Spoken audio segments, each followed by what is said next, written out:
Welcome to O's Corner with your host, ONYI.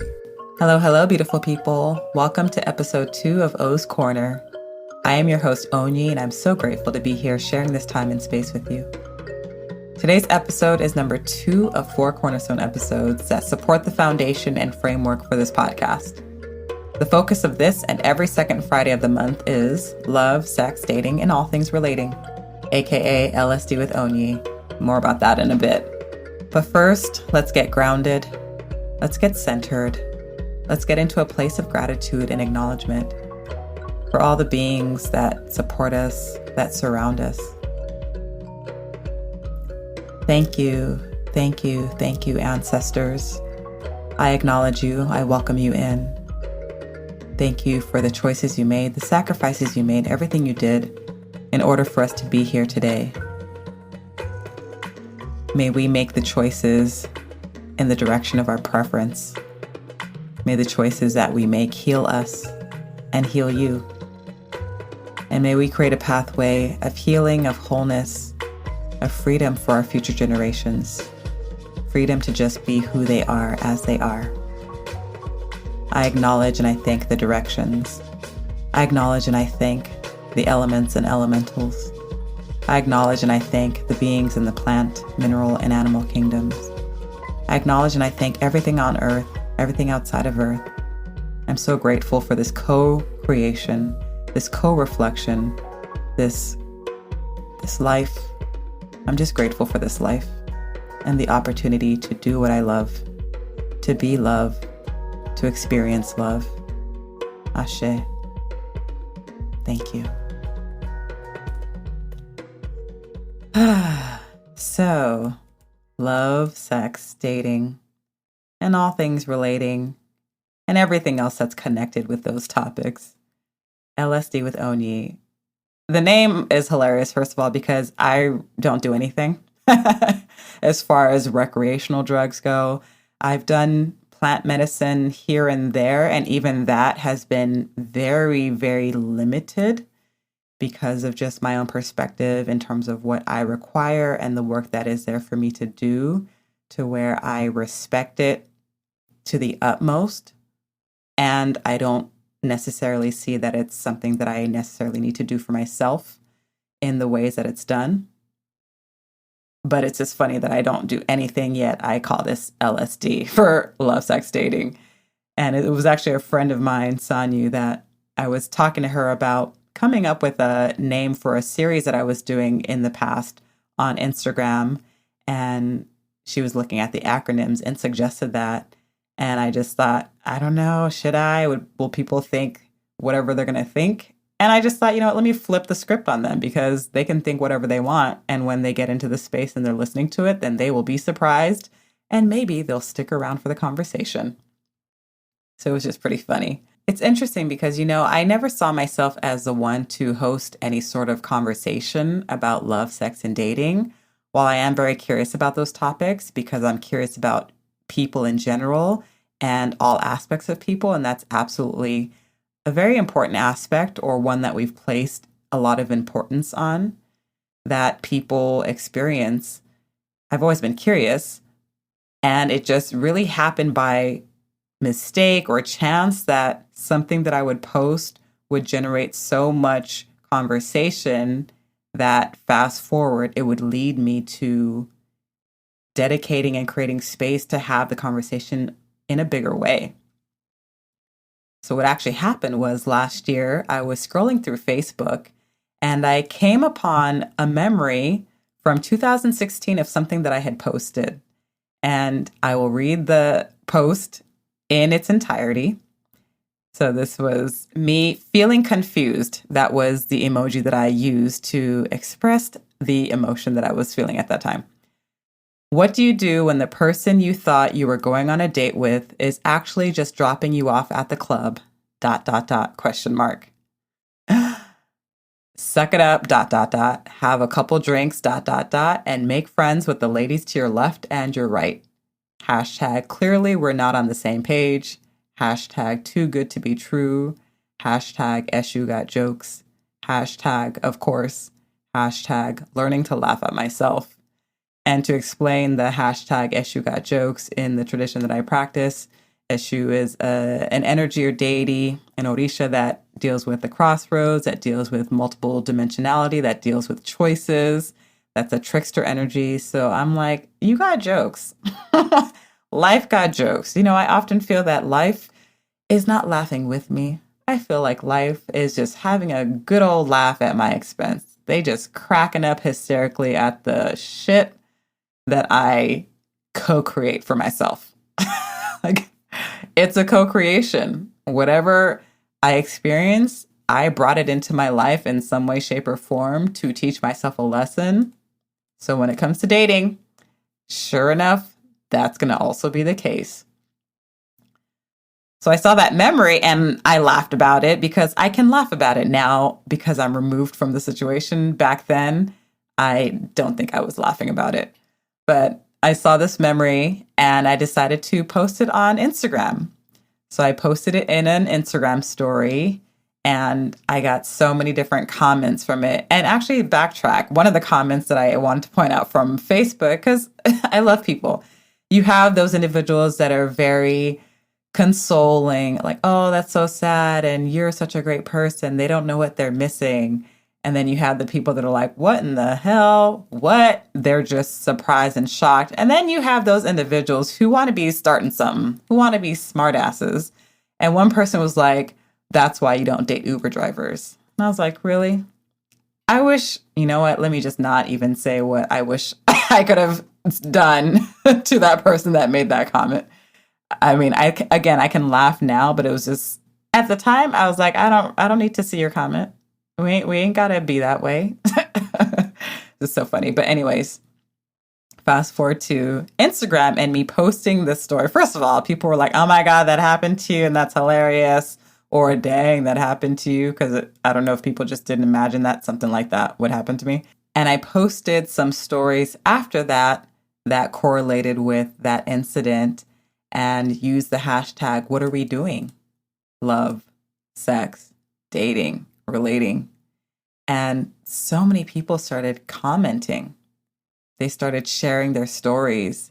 And then I became super attentive to stories that friends were sharing with me, to conversations I started having with other people about love, sex, dating, and relating. People started sending me screenshots of things or forwarding posts about love and sex. And it just kind of built from there.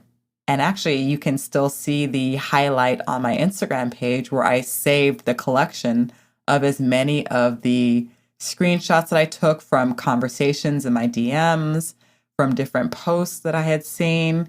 It was actually a really beautiful thing to see the level of engagement that people had when it comes to this topic.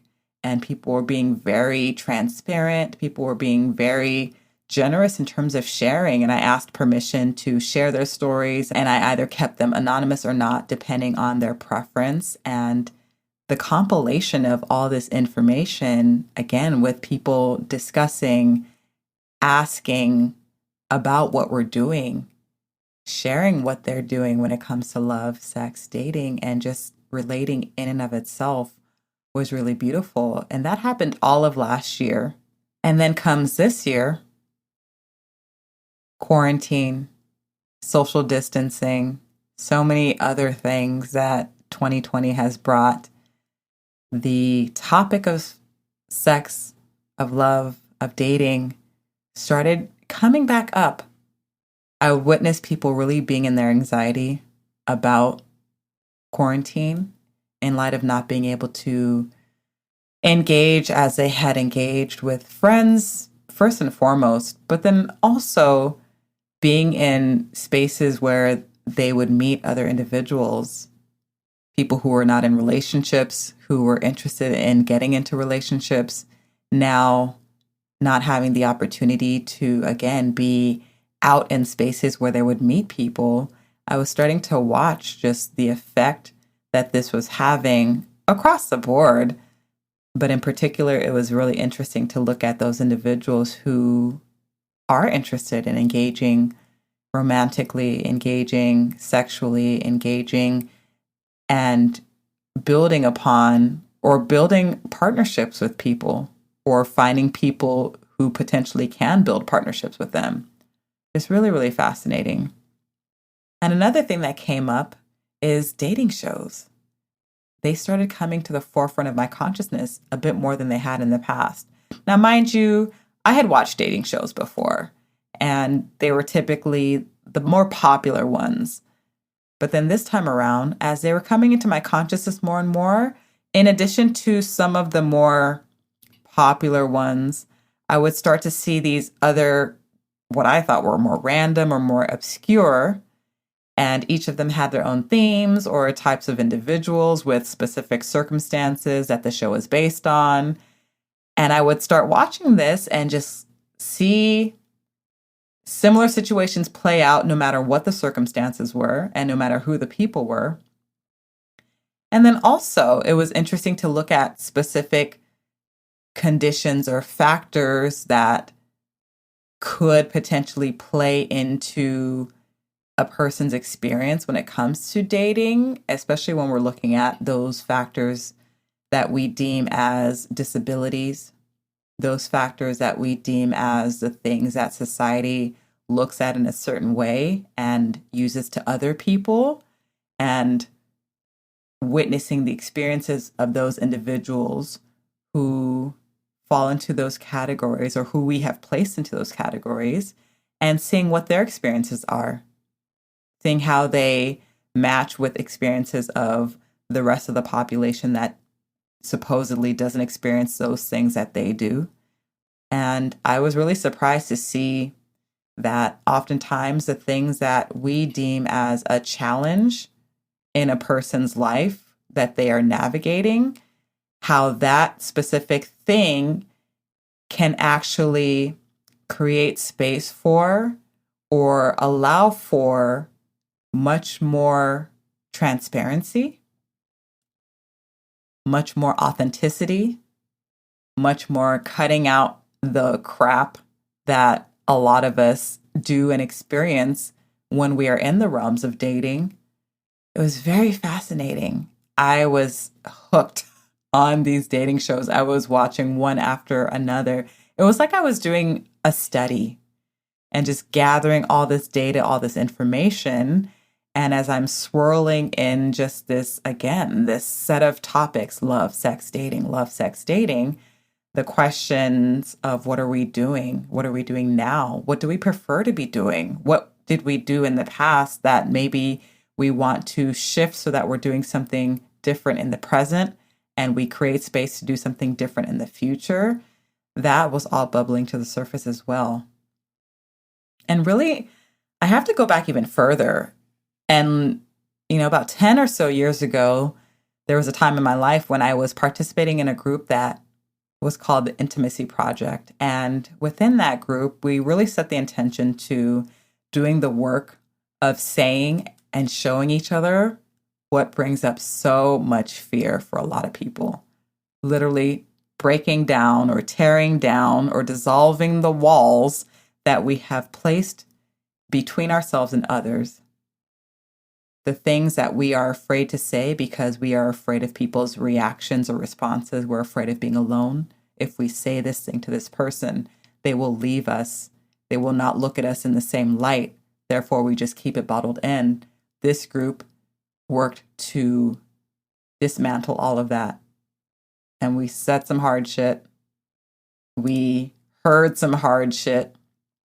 We even recognized that designating it as hard in and of itself was something that we needed to break through, because it's your perspective that shapes your reality. So you can look at things as hard, challenging, difficult, all these different things. And how you look at it will determine how you imagine you can move through it. If you look at everything as hard, then everything will be hard. If you look at everything as, not preferred, but it's a challenge and it's something that will help me grow and be more of who I am, then your experience will have that energy. But in this group, we had a lot of conversations about a lot of different things. And in particular, sex, sexual and erotic natures of people would come up regularly, given that, this is really an area of people's lives that can bring about many, again, challenges. And again, many opportunities for growth and diving deeply into who we are at our core erotic nature. Prior to that, I really hadn't talked much about sex or really had in-depth discussions about it. I mean, granted, the group of friends that I had in college were very intelligent, and what we discussed really across the board often scratched the surface. However, this work with the Intimacy Project just brought a whole new level of awareness for me. And, as a person whose major instruction around sex was, 1, don't have it until you're married. It's a sin. And 2, don't get pregnant. For me, it was cathartic to be able to have discussions about and open the doors to engaging in something that there was a lot of fear instilled into. And I think that's the case for a lot of us. A lot of us have so much fear and shame and trauma when it comes to love, sex, dating, and relationships. And perhaps that's a big part of why it was coming up to me to have conversations about it and to help pave the way for healing work around it, whether it's through the services that I provide or it's through other work that other practitioners provide. But there is so much deep wounding and trauma that many of us are holding on to, past versions of us that have experienced all these different things. And it's really time for us as the versions of us that we are now. It's time for us to really remember that this version of us in the present moment did not have the same experiences as those past versions of us. So remembering that, recognizing that, and doing everything that we can to come from our place of empowerment, of newness, of a blank slate, I think really will shift things for a lot of people. And really, fast forward to now, having had a lot of different experiences relationship-wise, and I'm looking forward to more. Having conversations with individuals across all walks of life, across different identities, across different perspectives, and so on. I'm just really grateful that I can look at sex, love, dating from a completely different perspective. And y'all, the experiences that I've attracted to myself and, also the ways that I've stepped into my courage to do some shit that boggles even my own mind. Woo! Yeah, I think past versions of me would look at this version of me and be like, who is that? Because we don't recognize who that is. That ain't us. And even I look at myself, I'm just, okay, yeah, I did that. I really did that. I really said that to that person. Yeah. And really, as much as I've learned, I know there's so much more to learn. I'm just really fascinated by and curious about people. And I just, again, ask the question, what are we doing? And this space, this podcast, this second Friday of the month is a place where we can do that. We can ask, what are people doing? Yeah, what are people doing?